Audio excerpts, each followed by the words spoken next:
I actually also have lupus.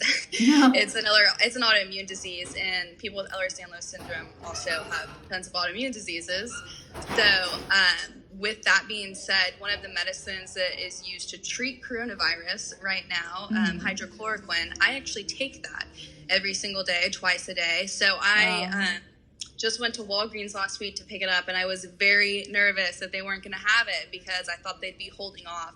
But luckily they had it, and it was really easy for me to get. I was very surprised by that. Yeah. But I will say, doctor's appointments have changed drastically because now everything's online, besides some doctors that I had been to in person, but they take so many precautions. I mean, I even got a wristband that says my temperature on it, just so everyone can see that I've been screened. So those doctor's appointments, but some where you really need to go in and actually see a doctor, it kind of stinks because, I mean, you can't, what are you going to do? You can't go in. So you just kind of have to tell them your symptoms and, wish they could help you, like, diagnose the problem and treat it by not seeing you, which is kind of hard in some cases with Ehlers-Danlos, especially if we dislocate anything, because So it's actually been discussed that the medicine people take for lupus can be used to combat the virus. Has that made it more difficult for you to get those medications?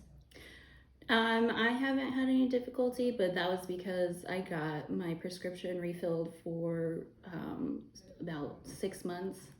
But there was a worry about 4 weeks ago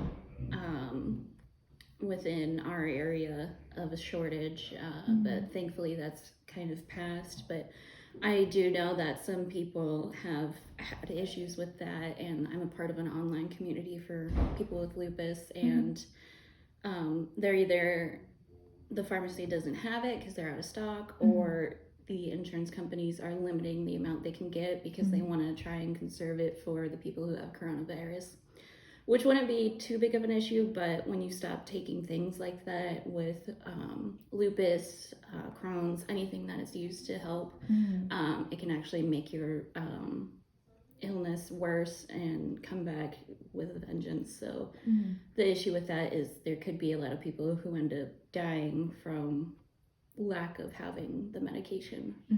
Wow. So y'all recently took a flight down to Houston. Can you explain a little bit about what that was like from your perspective with your disease?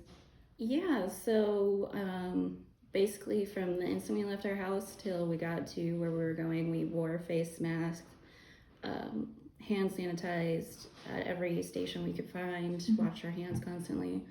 But there was literally nobody on both of our flights or in the airports, so the risk of catching anything was very minimal.